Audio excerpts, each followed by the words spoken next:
Bonjour, je suis le docteur Samir Ben Osman et dans cette vidéo, on va parler des principes de l'économie et de l'administration, de la gestion d'entreprise. Donc l'économie, c'est l'étude de l'allocation des ressources rares pour la production et la distribution et la consommation. Donc parlons un peu des ressources et du type de ressources. Donc les gens, ils vont utiliser les ressources qui sont disponibles dans leur environnement et leur géographie pour fabriquer des produits dont ils ont besoin et pour maintenir et améliorer leur vie. Et donc ces produits-là, ils peuvent être des produits purs, comme les légumes, les fruits, les maisons, les outils, ou des services purs, comme le transport, la sécurité, etc. Mais ils peuvent être aussi des produits hybrides, c'est-à-dire où il y a une partie produit et une partie de service, comme le traitement médicamenteux, où il y a une partie médicament qui est le produit, mais il y a une partie de service qui est le service du médecin, ou des produits avec garantie, où le produit même c'est le produit et la garantie c'est le service, ou les abonnements téléphoniques où le téléphone c'est le produit et l'abonnement téléphonique c'est le service, et ainsi de suite. Il faut savoir aussi que les produits ils peuvent servir eux-mêmes de ressources pour des produits de plus grande valeur. Et donc ça peut continuer dans ce qu'on appelle la chaîne de valeur. Et ici dans l'exemple, genre vous avez les métaux bruts qui vont donner des outils, qui vont donner des pièces et qui vont donner des voitures. Et donc les ressources, c'est ici le principe, elles vont essayer de graviter ou d'aller vers l'utilisation qui a le plus de valeur. Et s'il y a plus d'utilisation possible à la même ressource, eh ben, les ressources qui sont limitées et qui ont plusieurs utilisations, elles vont tendre à aller vers les utilisations les plus lucratives. Et par exemple, l'or, il va tendre à l'utilisation pour former des bijoux, parce que les bijoux sont beaucoup plus lucratifs qu'autre chose. Ou le fer, par exemple, il peut aller vers la fabrication d'armes s'il y a une guerre, par exemple. Et donc, maintenant qu'on a parlé des produits, parlons de la production. Donc la production, elle va reposer sur trois facteurs principaux, qui sont les ressources disponibles. S'il n'y a pas de ressources, on ne peut pas produire. La demande, s'il n'y a pas de demande, on ne peut pas produire de manière économique. Et l'environnement de production qui va faciliter ou inhiber la production. Donc ces trois facteurs, ils peuvent favoriser certains produits aux dépens d'autres, certaines compagnies aux dépens d'autres, ou certaines régions aux dépens d'autres. Et donc cela leur permettra de fabriquer plus rapidement, moins cher, mieux, et va leur donner ce qu'on appelle un avantage concurrentiel. Donc parlons de chacun de ces facteurs. Donc quant à la disponibilité des ressources, il y a quatre types de ressources dont on a besoin. On a besoin des ressources en amont, c'est-à-dire les matières premières, les pièces, les machines, etc. On a besoin de main-d'œuvre qualifiée, soit physiquement qualifiée ou intellectuellement qualifiée pour fabriquer le produit. On a besoin de temps nécessaire pour produire assez de produits pour répondre à la demande. Et on a besoin de financement ou d'argent pour obtenir ces ressources-là et obtenir et payer la main-d'œuvre. Nous allons nous concentrer dans cette vidéo surtout sur la main-d'œuvre et l'argent. Alors, par rapport à la main-d'œuvre, donc la main-d'œuvre, elle peut être une personne, comme les artisans, les boulangers, etc., ou un groupe de personnes qui vont former ce qu'on appelle des compagnies ou des entreprises. Et ils ont besoin de fournisseurs pour leur donner les ressources en amont, et eux-mêmes, ils vont produire des ressources qui vont approvisionner d'autres producteurs jusqu'à atteindre les clients finaux. Et ça s'appelle la chaîne d'approvisionnement, comme vous pouvez le voir ici. Plus la chaîne d'approvisionnement est coordonnée, plus les produits vont transiter rapidement et à moindre coût et de manière plus efficace vers les clients. Et cela, il va dépendre de trois facteurs. D'abord, la qualification de la main-d'œuvre, c'est-à-dire qu'ils doivent maîtriser les techniques pour la production de ce produit et ils doivent aussi s'adapter aux changements de techniques et de technologies. La coordination, qui doit être déjà dans la compagnie pour être efficace dans la production, mais aussi entre les compagnies dans la chaîne d'approvisionnement, et aussi entre les compagnies et les États dans lesquels ils opèrent. Et le troisième facteur qui va influencer la chaîne d'approvisionnement, c'est l'infrastructure, qui est soit l'infrastructure physique, c'est-à-dire les routes qui doivent être en bon état, les ports, les aéroports, etc., mais aussi l'infrastructure technologique, c'est-à-dire le système bancaire, les télécoms, le système Internet, etc. Et donc, voilà un peu les principes qui gouvernent la main-d'œuvre. Maintenant, il faut de l'argent pour payer tout ça. Donc, c'est quoi l'argent et quels sont les principes qui le gouvernent? Donc le travail a une valeur qui peut être utilisée plus tard pour acheter des produits qui résultent du travail d'autres gens. Donc l'argent, en fait, est le principal instrument pour attribuer une valeur au travail et transférer cette valeur du travail de manière équitable. Alors c'est quoi une manière équitable? C'est que, en fait, la valeur d'un travail, c'est ce que les autres sont prêts à payer pour l'avoir. Ainsi, tout type de registre qui est durable et qui est consensuel et qui est difficile à falsifier peut être de l'argent. Par exemple, dans certaines petites tribus, il y a une forme d'argent qui s'appelle la mémoire de groupe, c'est-à-dire le groupe de la tribu, ils vont être témoins de transactions et leur mémoire est difficile à falsifier parce qu'ils sont tous en train de voir ce qui se passe et c'est durable parce qu'ils sont tous là et ils ne quittent pas la tribu. Et donc, bien sûr, on va avoir des monnaies physiques en or ou des monnaies fiduciaires, donc des monnaies en papier imprimées par des États. À partir du moyen, encore une fois, qu'elles satisfassent les conditions que ce soit un registre et qui soit durable et consensuel et difficile à falsifier, c'est une argent. Ou par exemple, les crédits téléphoniques en Afrique. Plusieurs pays d'Afrique centrale, en fait, il y a des compagnies qui vendent des crédits téléphoniques pour juste appeler. Et les gens se sont vite rendus compte que en fait, ces crédits peuvent être utilisés comme argent. Donc au lieu de te donner de l'argent, je te donne un crédit téléphonique et toi tu le donnes à quelqu'un d'autre. On ne va pas l'utiliser pour téléphoner, mais juste pour transférer de la valeur. Et en fait, c'est devenu tellement performant que c'est devenu plus performant que l'argent d'État parce que ça traversait les États. Et bien sûr, on a les crypto-monnaies, c'est-à-dire des monnaies numériques, qui sont aussi des registres numériques qui sont dispersés entre des millions d'ordinateurs, donc très difficiles à falsifier, et qui utilisent la technologie de blockchain. Et donc, comment assigner la valeur, justement, du travail et des produits? Eh bien, le moyen le plus efficace d'échanger des ressources contre de l'argent est lorsque les acheteurs et les vendeurs négocient les prix en toute transparence de ce qu'on appelle les marchés. Et donc, les marchés, ils peuvent être physiques ou ils peuvent être virtuels. Donc maintenant, quelle est la demande pour ces produits-là et qu'est-ce qui influence la demande? Déjà, les entreprises, elles vont produire pour obtenir des bénéfices. Or, les bénéfices, c'est le revenu moins le coût. Donc, les revenus, ils vont produire du prix que les clients sont prêts à payer pour obtenir le produit, qui est lui-même dicté par le nombre de clients qui ont besoin ou veulent ce produit, c'est-à-dire la demande, et le nombre de concurrents qui produisent des produits similaires ou des substituts, c'est-à-dire l'offre. Et donc, la demande élevée à prix élevé va conduire à plus de concurrents et à plus de nouveaux entrants, et donc ça va faire diminuer les prix. Et par conséquent, les prix vont fluctuer en fonction de ce qu'on appelle l'offre et la demande. La compétitivité entre ces compétiteurs, on va y arriver, est impactée par la différenciation de ce compétiteur par rapport aux autres concurrents ou aux autres nouveaux entrants, ainsi que par le pouvoir de négociation des fournisseurs, c'est-à-dire les acheteurs, ceux qui vendent les matières premières, ainsi que le pouvoir de négociation des clients. Donc plus il y a de clients, plus ils auront de pouvoir, moins il y a de clients, moins ils auront de pouvoir. Et donc dans certains domaines, il y a aussi quelque chose d'autre qui va influencer la compétitivité, c'est que il est plus facile de fabriquer des jouets que de fabriquer des avions. Et ça s'appelle la barrière à l'entrée. C'est-à-dire que la barrière d'entrée dans l'industrie de l'avion est beaucoup plus haute que la barrière d'entrée dans l'industrie des jouets. Et donc plus cette barrière est élevée, plus l'entreprise qui le fait sera protégée des nouveaux entrants. Et donc plus elle va posséder un avantage concurrentiel. La demande, elle va générer la vente du produit qui lui va générer des revenus, mais les compagnies qui produisent, ils ne gardent pas tout le revenu, ils ne gardent que le profit parce qu'ils vont perdre le coût.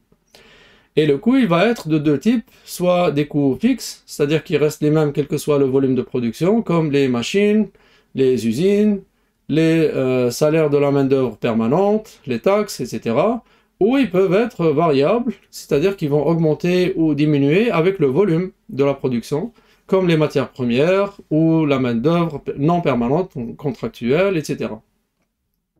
Et donc, une forte demande, elle va justifier d'investir dans plus de coûts fixes.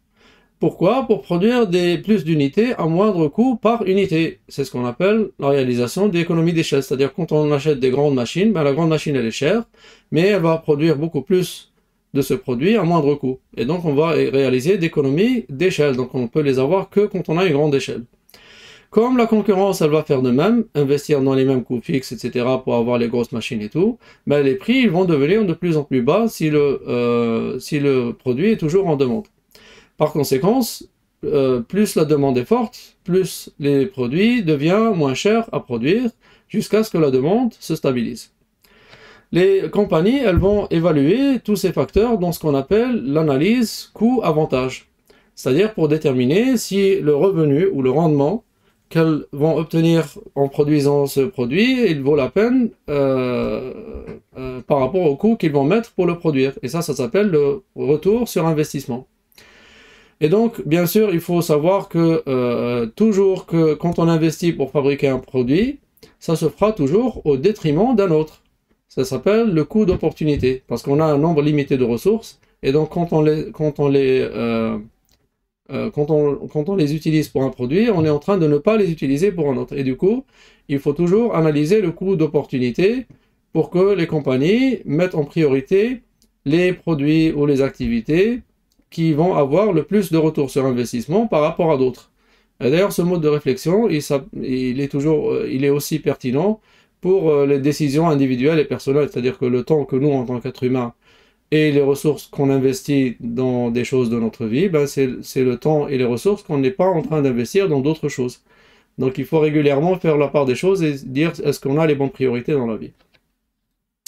Donc les entreprises comme les personnes et les civilisations, ils vont avoir un cycle de vie qui va commencer par la naissance de l'entreprise, qui est la start-up, qui va inventer une nouvelle catégorie de produits en général, qui va conduire à la croissance et l'expansion si elle marche, et donc à mesure que leurs produits sont de plus en plus utilisés et nécessaires, qui va ensuite conduire à la maturité, à mesure que la demande se stabilise, et après, en fonction du manque d'innovation ou du changement de l'environnement, ça va conduire au déclin et à la mort, c'est-à-dire à la faillite, quand leur produit devient non compétitif, soit parce que d'autres fabriquent le même produit ou un produit très similaire mieux et moins cher, soit parce que leur produit est devenu obsolète, parce que d'autres compagnies ont créé des produits remplaçants, ce qu'on appelle les produits perturbateurs. Comme par exemple les voitures qui ont complètement déplacé les calèches, ou les services internet qui ont déplacé l'imprimerie, et les agences de voyage, etc. Donc la durée de vie de cette entreprise, c'est-à-dire que combien de temps ils vont rester en croissance et en maturité et éviter la perte, elle va dépendre de leur capacité à comprendre les besoins des clients dans le futur. Non seulement ça, mais ils doivent s'adapter. Comment ils vont faire ça? En créant des idées risquées, dont la plupart vont échouer, mais dont certaines, elles vont réussir et donc leur permettre de produire de nouveaux produits ou de nouvelles technologies ou de nouvelles infrastructures pour être plus efficaces, etc. Et donc le facteur clé de la pérennité et du succès des entreprises, c'est de créer et de maintenir une culture de l'innovation, en récompensant les nouvelles idées risquées, mais prometteuses, et ne pas punir les inévitables échecs qui vont être associés, mais par contre de punir le manque d'essais, c'est-à-dire le manque de recherche de nouvelles idées. Donc quels sont les facteurs qui vont influencer la demande? D'abord, les gens, ils vont poursuivre ce qu'ils perçoivent comme leur intérêt à court terme. Et donc quand ils vont agir rationnellement, ils vont bénéficier leurs besoins, c'est-à-dire l'eau, la nourriture, le logement, les soins, les études, etc. Ils vont privilégier ça sur les désirs, c'est-à-dire la mode, le loisir, les voyages, etc., divertissement. Et donc ça n'a lieu que dans un marché parfait. C'est un marché parfait où les priorités sont aux besoins et où la compétition est libre, équitable et éthique. Cependant, le marché parfait, il n'existe jamais. Parce que dans la réalité, déjà, il est influencé par les biais cognitifs des gens eux-mêmes, des clients eux-mêmes, ainsi que les interventions des entreprises et des États. Donc par exemple, pour les biais cognitifs, il y a l'effet de groupe qui va influencer l'aversion aux pertes, l'effet d'influence, quand on est influencé par des gens qui achètent une voiture, on veut la même voiture, les biais d'optimisme, de croire que oui, c'est cher, mais on ne s'inquiète pas parce qu'on aura plein d'argent après, alors qu'on ne sait pas si on aura plein d'argent après, etc. Donc tout ça, ça peut conduire à privilégier les désirs sur les besoins, c'est-à-dire à privilégier les achats impulsifs, acheter pour juste ressembler au groupe, pour ressembler aux influenceurs, etc. Et ils vont privilégier ça sur les besoins comme une épargne, etc. Je vais citer juste un autre biais qui peut être très délétère, qui est le biais d'optimisme, qui pousse certaines personnes à acheter des produits juste pour les revendre plus tard en espérant que le prix va augmenter avec le temps. Et ça s'appelle la spéculation. Et donc si ça fait en tant que groupe et qu'un groupe de gens assez conséquents vont acheter le même produit et le revendre, ben bien sûr le prix, bien sûr, il va augmenter au bout d'un moment, mais il ne peut pas augmenter indéfiniment. Donc au bout d'un moment, il va réduire et donc ils vont perdre. Et donc si ces pertes sont faites à grande échelle, elles vont provoquer des dégâts non seulement sur ce marché, mais sur d'autres marchés, et ils vont produire des récessions qui peuvent conduire à des crises économiques. Donc maintenant, les compagnies, les entreprises, comment elles peuvent influencer cette demande? Ben, elles ont plusieurs leviers sur lesquels elles vont agir. Ben, déjà, elles peuvent augmenter la demande en communiquant les avantages de leurs produits à leurs clients cibles, dans ce qu'on appelle le marketing, qui est fait par les 4 P. Donc produit, prix, placement et promotion. Donc produit, c'est-à-dire concevoir le produit qui est à même de répondre aux besoins des clients cibles. Le prix, c'est-à-dire définir le prix idéal pour avoir le maximum de profit sans éloigner trop d'acheteurs. Le placement, c'est-à-dire l'endroit dans lequel on va vendre ce produit. Est-ce qu'on va le vendre dans un supermarché ou en vente directe ou en ligne, etc. Quel est le meilleur endroit pour le vendre? Et la promotion, c'est-à-dire quelle est la meilleure manière de communiquer ce produit. Ici, vous voyez par exemple une promotion pour une voiture de sport et vous voyez la typographie, comment elle est faite pour donner un peu une impression de sport. Et ça, c'est un des leviers pour augmenter la demande, mais c'est pas le seul levier sur lequel les entreprises elles peuvent agir. Ben, les entreprises elles peuvent acheter leurs concurrents pour obtenir, par exemple, un monopole du secteur et ainsi complètement contrôler la demande. Elles peuvent aussi influencer les États pour faire pression, pour faire relaxer par exemple des règles ou des tarifs sur leurs produits et les rendre artificiellement moins chers ou de limiter des alternatives, etc. Et donc tout ça, c'est une manière d'influence de la demande. Maintenant, qu'est-ce qui va influencer l'environnement de production, le troisième pilier? Donc les compagnies, et les entreprises, elles vont essayer de localiser leur production là où elles trouvent le meilleur compromis. Compromis de coût, de sécurité, de stabilité politique, d'efficacité administrative, d'incitation de l'État, etc., mais aussi de main-d'œuvre qualifiée et de la maturité de l'infrastructure et de la chaîne d'approvisionnement. Ça, c'est très important.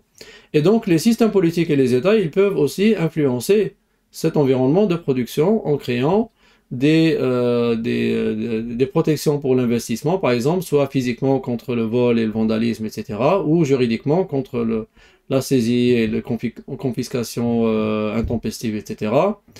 Former les compétences de leur pays aux besoins des compagnies pour qu'ils puissent avoir la main-d'œuvre qualifiée et efficace, simplifier les procédures administratives pour rendre plus efficaces les échanges commerciaux, moderniser les infrastructures, etc. Mais aussi, ils peuvent influencer même la règle du jeu, on va dire.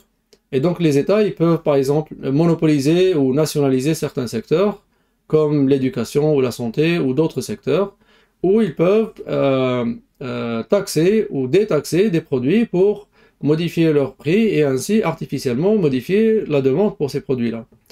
Cependant, modifier l'offre de manière artificielle et la demande de manière artificielle, ça peut avoir des effets négatifs à moyen et à long terme. Des exemples notables vont inclure, par exemple, les subventions de maïs aux États-Unis, qui ont rendu les aliments transformés qui contiennent du sirop de maïs, eh bien, ils les ont rendus moins chers que les aliments sains. Et ainsi, les gens ont commencé à acheter plus d'aliments transformés, c'est-à-dire de la malbouffe, que de la nutrition saine, ce qui a conduit à la malalimentation ainsi qu'aux maladies chroniques telles que diabète et obésité, etc. Donc voilà un effet négatifs à moyen et à long terme d'un contrôle artificiel du marché. Un autre exemple, c'est on va dire l'omission ou la non-inclusion des coûts de nettoyage dans les produits qui polluent. Les produits qui polluent l'air, les produits qui polluent l'eau et les sols, etc. Ben, il y a un coût pour nettoyer tout ça. Et donc ce coût n'est pas inclus par les États. Et du coup, ces produits-là vont être, entre guillemets, artificiellement moins chers que ce qu'ils devraient être. Et ça a conduit bien sûr à la surconsommation de ce produit-là et au non-investissement dans le nettoyage, et ce qui a conduit à tous les changements climatiques, pollution de l'environnement, etc. Et du coup, c'est très important pour les États de savoir comment mettre des règles de jeu équitables pour le marché sans trop faire des manipulations artificielles qui peuvent avoir des effets très néfastes à moyen et à long terme. Et avec ça, nous arrivons à la fin de notre vidéo sur l'économie. Donc j'apprécie vos commentaires et je vous vois dans la vidéo prochaine.